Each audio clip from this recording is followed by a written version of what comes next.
नमस्कार, मैं मनोज सुराजी और आप देख रहे हैं मिनी संसद। अभी हमारे साथ दो ऐसी शख्सियत हैं जो देश के समाज के कल्याण के लिए जिन्होंने अपना जीवन यापन कर दिया और बद्रीनाथ धाम से चलकर पैदल चलकर राजघाट तक जाएंगे। आज जंतर मंतर पे उपस्थित हैं और अब यहाँ से इनकी सवारी कहाँ निकलेगी? राजघाट तक पहुँचेंगे जी। अभी हम चलते राजघाट तक हम पैदल जाएंगे। हाँ। और बद्रीनाथ धाम से 14 मई से हाँ। तुलसीराम मौर्य जी जो है पैदल आ रहे हैं। तुलसीराम मौर्य है। आपका परिचय? मेरा परिचय मदन मोहन गुप्ता। हाँ। मैं आज आप मेरे हाथ में देख रहे हैं। हाँ। 2 प्ले कार्ड्स हैं। हाँ। एक पे मैं बतला रहा हूँ चरखे का भावार्थ। अच्छा। ये इस देश का दुर्भाग्य है। हाँ। कि मरने से 10 मिनट पहले तक हाँ। चरखा काटने वाले महात्मा गांधी जी जो थे हैं, उनके चरखे का भावार्थ 80 साल तक किसी ने नहीं बताया। आज मैं आपको इस चरखे का भावार्थ बता रहा हूँ आपके चैनल के माध्यम से। मिनी संसद जो है जनतंत्र जनहित का प्रतीक होनी चाहिए, भीड़ तंत्र का प्रतीक नहीं। हमने इसे भीड़ तंत्र का प्रतीक बनाकर 1844 में अंग्रेजों द्वारा पैदा किए गए कागज के नोट का गुलाम बना दिया। हमको आज इस गांधी जी के स्वराज की कल्पना को चरितार्थ करते हुए भारतवर्ष के अंदर स्वराज का पुनर्स्थापना करने के लिए आज हम सब यहाँ इकट्ठे हुए हैं। और आज एक जो है 14 मई से 29 मई को यात्रा समापन करके 30 मई को आज राजघाट पर तुलसीराम मौर्य जी हम जो है हमारे देश के सैनिकों के सुरक्षा के लिए चिंतित हैं कि जब हमारे नेताओं को 5-5 एमएलए की पेंशन मिल सकती है तो हमारे इन सैनिकों को जो शहीद हो जाते हैं अपनी कर्तव्य पूर्ति करते हुए, उनको क्यों नहीं पेंशन मिलनी चाहिए, उनके परिवार को सुरक्षा क्यों नहीं मिलनी चाहिए।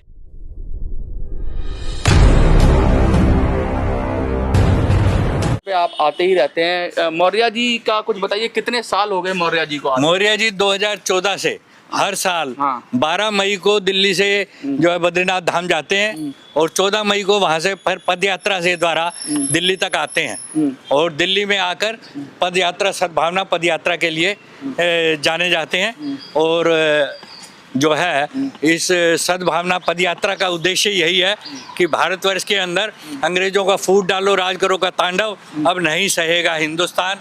अब जो है हमको पश्चिमी सभ्यता का अंधानुकरण से परहेज करते हुए। मौर्य जी के पास मैं आता हूँ। मौर्य जी, क्या लग रहा है आपको कि आपकी जो इतना कठिन तपस्या है इसका कोई हल निकलेगा और कोई आपको कोई सरकार सुनेगी या कुछ बनेगा जो पॉलिसी आप चाह रहे हैं? कर्मण्याधिकार वास्ते माँ फलेश गुदाचने मनुष्य को अपना कर्म करते रहना चाहिए।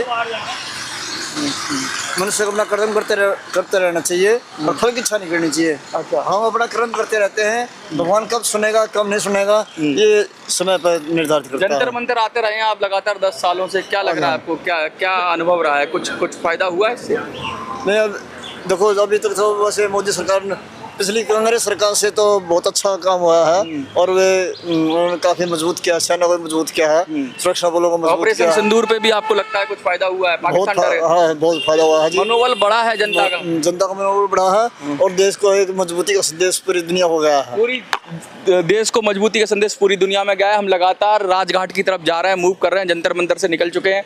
अभी हम रोड पर भी इनकी बात लगातार हम देख रहे हैं कि राजघाट की तरफ ये काफिला मूव हो चुका है और ये जो इनकी इच्छा शक्ति है, जो इनकी हिम्मत है, जो इनकी शक्ति है, वो लगातार कहते हैं कि रुक नहीं रहे हैं ये लोग। और ये कहना चाहते हैं कि भाई हम रुकेंगे नहीं, थकेंगे नहीं, डटेंगे नहीं और हम हार नहीं मानेंगे। हार नहीं मानेंगे तो मैं साथ में कहूँगा आप मौर्य जी साथ आ जाइए, क्योंकि आपका होना बहुत ज़रूरी है। आपकी इसको सलाम है, तपस्या है, इसको नमस्कार है, प्रणाम है, सलाम है और हम क्या ही बोले, आप इतना ज़बरदस्त काम कर रहे हैं। गुप्ता जी कुछ कह रहे थे, आप अपनी बात पूरी करते रहिए। मैं ये कह रहा था गांधी जी के 4 बंदर हैं मेरे हाथ में। अच्छा। जिसके आंख पे पट्टी है। हाँ। अंधा कानून है। हाँ। जो पंचायतों को और संस्थाओं को गवाही देने की भी मान्यता नहीं देता और पर्सनल कैपेसिटी पर किसी की कोई गवाही देकर दुश्मनी क्यों मोल लेना चाहेगा प्रभावी तंत्र के साथ। जिसके कानों में उंगली है उसको हम बोलते हैं बहरी सरकार, जिसको कोई सुनाई नहीं देता। और ये भारत का दुर्भाग्य है कि 1947 से आज तक second line of leadership never allowed. तो हमको जो है तीसरा बंदर है गूंगा मीडिया और चौथा है बुरा मत सोचो। क्या भारतवर्ष के जो नेता हैं, अधिकारी हैं, सरकारी कर्मचारी हैं, जनहित में सोचने का कार्य कर रहे हैं। यदि वो सरकारी बजट की अरबों रुपए के बजट के बाद भी यदि वो जनहित में कुछ सोच नहीं सकते, तो ऐसी व्यवस्था को क्यों ना हमें दोबारा पंचायत सशक्तिकरण के माध्यम से और हमको जनतंत्र की स्थापना करने के लिए गांधी जी का जो 1909 का सपने का स्वराज है उसके लिए प्रयास करने चाहिए।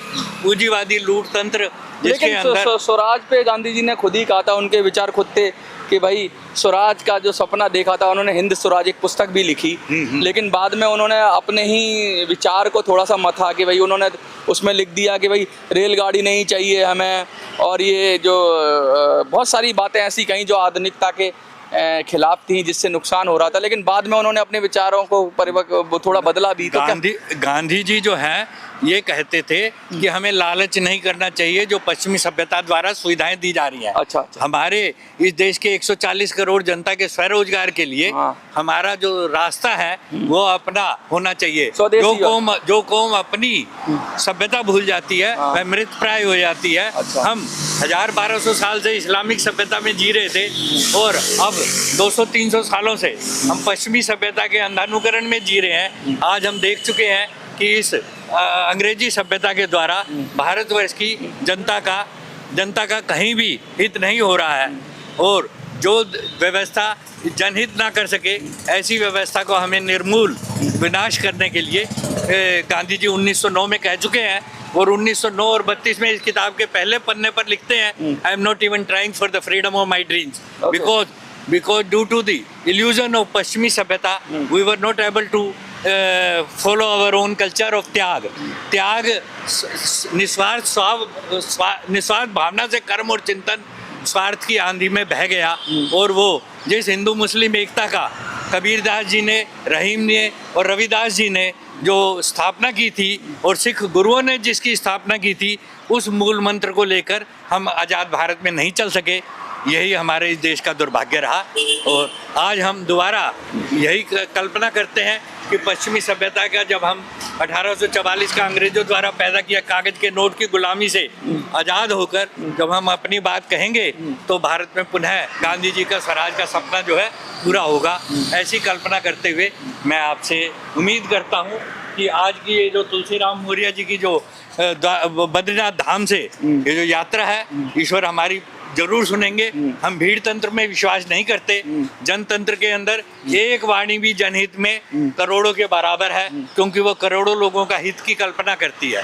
तो हमको उस कल्पना को चरितार्थ करना पड़ेगा। देखिए, बहुत सारी बातें कही, गांधी जी की बात हुई, गांधी जी अभी भी कितने प्रासंगिक हैं उसकी बात गुप्ता जी ने कहा। मौर्य जी लगातार अपना कर्म करे जा रहे हैं। हमने तो सुना था कहीं कि कर्म करे जा फल की चिंता मत कर रहे इंसान, और जैसे कर्म करेगा वैसे फल देगा भगवान, ये बात कही है। और दूसरी बात इन्होंने ये भी कहा कि देखिए हर तरह से विन विन सिचुएशन है। अगर आप कर्म करते हैं तो या तो आपका प्रारब्ध बनता है और या आपको मटेरियल गेन होता है। ये बड़ा इनका गुप्ता जी का है। मटेरियल गेन का मतलब है या तो आपको कुछ फल मिलेगा, और फल नहीं मिलेगा तो अगले जन्म के लिए आपके प्रारब्ध यानी कि अगले जन्म में आपको उसका फल जरूर मिलेगा। क्योंकि जो कहते हैं ना किस्मत बनती है या प्रारब्ध बनता है, वो बनता है आपके कर्मों से। क्या कर्मण्येवम् अधिकारस्ते मा फलेषु कदाचन है। सनातन संस्कृति का मूल मंत्र यही है। श्री कृष्ण भगवान जी भी कहते हैं कर्म करते रहो, फल देना मेरा काम है। उपयुक्त समय पर उपयुक्त फल देना ये परमात्मा ने दायित्व अपने हाथ में रखा है। वरना तो मनुष्य आज जो है एटॉमिक एनर्जी के द्वारा खुद भगवान बनने की कुचेष्टा कर रहा है। देखिए, लगातार हम ये बता रहे हैं कि विन विन सिचुएशन होती है हमारी संस्कृति में। हमारी संस्कृति में विजय को उतना महत्व नहीं दिया गया है, क्योंकि विजय का मतलब होता है कि कोई हारता है तो कोई जीतता है। विजय तभी होगी जब कोई हारता है और कोई जीतेगा। एक विजेता होगा तो एक हारने वाला भी होगा। लेकिन हमारी संस्कृति में विजय को महत्व नहीं दिया गया। हमारी संस्कृति में जय बोला जाता है। हम बोलते हैं श्री राम जी की जय, हम बोलते हैं कृष्ण की जय, हम बोलते हैं सनातन धर्म की जय। हम ये जय क्यों बोलते हैं? जय इसलिए बोलते हैं कि जय में किसी की हार नहीं होती, सबकी जीत होती है, विन विन सिचुएशन होती है, हर हाल में सबका भला होता है और फिर तुम्हारी जय होती है। बुद्ध की जय इसलिए हुई कि उन्होंने किसी का नुकसान नहीं किया, कृष्ण की जय इसलिए हुई कि उन्होंने मतलब किसी का नुकसान नहीं किया, उन्होंने सिर्फ धर्म की स्थापना की, और धर्म की स्थापना करने में किसी को हराना नहीं पड़ता, धर्म को स्थापित करना पड़ता है और उसमें ज़्यादा लोगों का लोक कल्याण होता है। सरकारों का भी यही प्रिंसिपल होना चाहिए कि वो सदा जय जयकार करें, ना कि विजय करें। पॉलिटिकल पार्टियों का ये मोटिव रहता है कि दूसरी पार्टी को हरा दें तो वो विजय होती है, लेकिन मैं कहता हूं कि पॉलिटिकल पार्टियों का ये मोटिव होना चाहिए कि दूसरी पार्टियों का भी दिल जीत लें, अपने विपक्षी का भी दिल जीत लें, तो उनकी जय जयकार होगी, और जब जय जयकार होगी तो उनका सितारा हमेशा के लिए बुलंदी पर रहेगा, कोई शक्ति उन्हें छुपा नहीं सकती। तो इसी नोट के साथ हम गुप्ता जी कुछ कहना चाहेंगे? These political parties are not even recognised by the constitution of Bharat.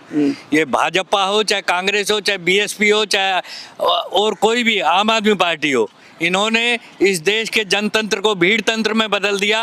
ये एक दूसरे की टांग खींचने के अलावा कोई भी जनहित का कार्य नहीं करते। हमको हमारे संविधान के अनुसार चलना होगा और ये संविधान भी हमको जनहित के अनुरूप परिवर्तन करने के लिए अग्रसर होना पड़ेगा। आपको संदेश देना चाहेंगे, अंत में कुछ कहना चाहेंगे?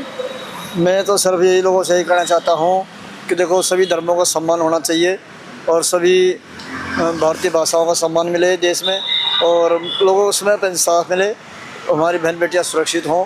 इन शुभकामनाओं के साथ मैं अपनी यात्रा करता हूँ। और देखिए, हम तो चल ही रहे हैं और चलते चलते हम तो इन दोनों को शुभकामनाएं देके जाएंगे, कुछ हम चलेंगे भी इनके साथ, लेकिन हम इनको कहना चाहते हैं कि इनकी यात्रा सफल हो, इनकी मनोकामना पूर्ण हो और भारत का डंका पूरी दुनिया में बजे और पूरी दुनिया में भारत की जय जयकार हो। इसी नोट के साथ देखते रहिए मिनी संसद। धन्यवाद।